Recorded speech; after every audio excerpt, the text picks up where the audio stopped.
Welcome to the Dreams of Consciousness podcast. If you'd be so kind, would you mind introducing yourself? Oh, hey, I'm Mike. I'm from the band Culted. And what do you do for Culted? I write the songs along with my partner Matt and play guitar, bass, make random noises, produce. Yeah, what you hear is made from all of us. And how would you describe Culted's music? Well, it's been described as blackened doom metal, whatever that means. I think it's got a dark essence, which kind of, I think, has this, I don't know, this from black metal, if people, is that what the blackened part is? Whatever we are, it's an extreme form of metal that's, both slow and dissonant, and one that I find to be transcendent at times. Where are the members of the band from?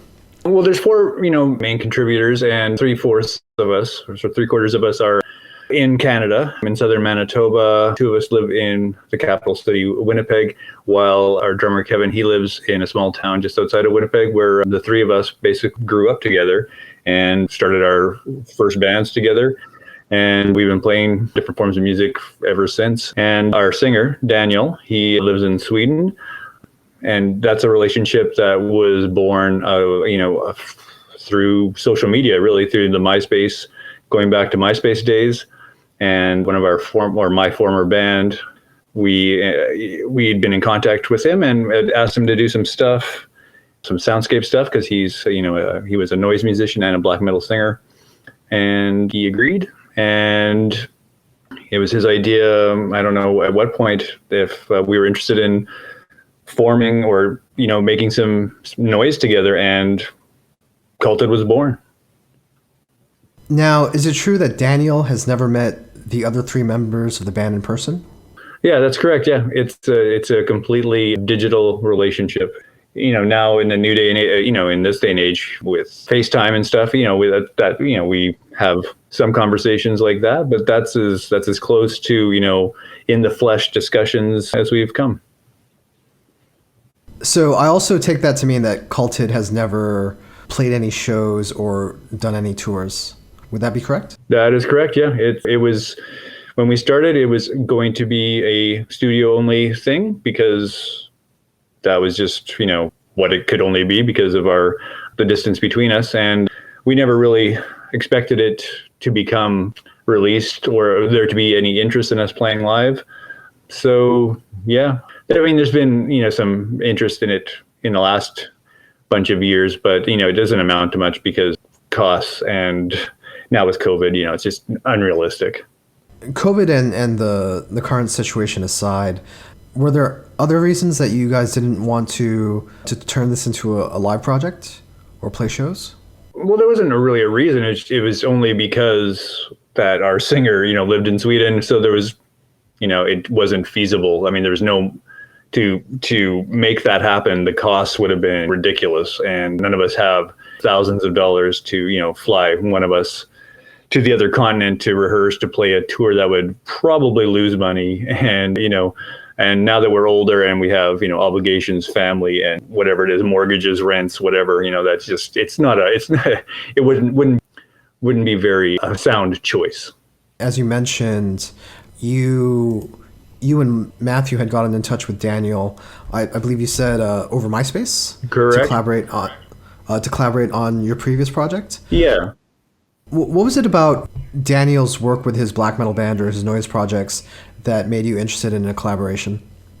Well, I had a friend of mine that, for whatever reason, he's always been my ear to the ground or to the underground.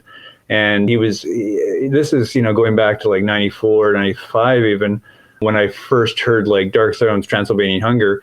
I mean, I was steeped in, let's say, more sound, that kind of really clean death metal sound and thrash. And he was the one that introduced that to me, and we'd only become acquainted quite recently at that point.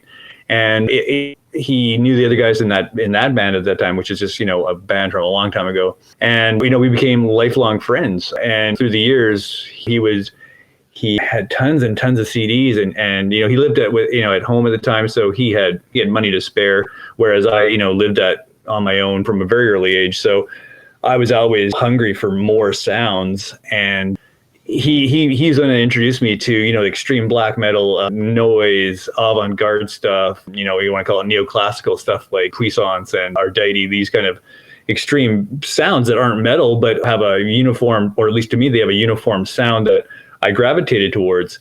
And at some point he had the CD, and it was Deadwood, and that's Daniel's noise. People call it black and noise, but yeah, it's a noise project which has some similarities to black metal through his voice.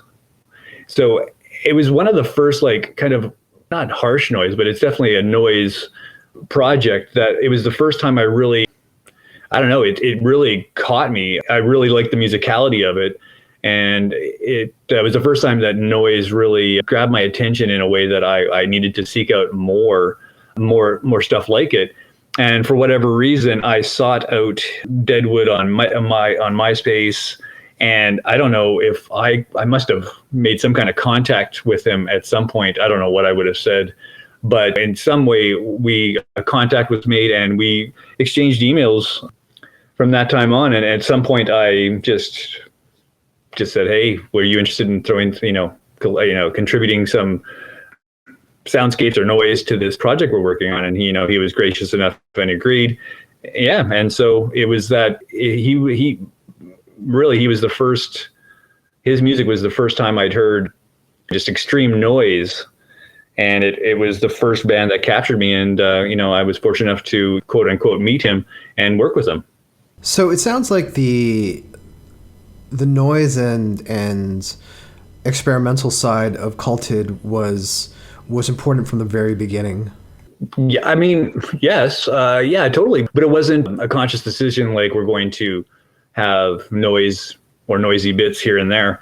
Yeah, I don't, I like to think that we had an idea of what we wanted to do, but I think the only criteria that we set out for ourselves was that it was going to be slow and heavy. And we just kind of wrote under that very vague criteria and just went with it. And any noise that came from it was kind of like, it was just what we thought those songs needed. We never, had a preconceived notion of like, oh, we can't do that because that's not expected of a doom band or a metal band. And when our first record, or when we were writing those first album and EP and stuff, doom wasn't the big kind of genre monster that it became or is now. There were very few quote unquote doom or black and doom or metal doom. I mean, nobody had that moniker, that name, black and doom. I don't think that really came. I don't think anybody was being called that until, well, I don't want to say we were the first, but I think it was definitely, we were in the ballpark of being one of the first, that were referenced as such.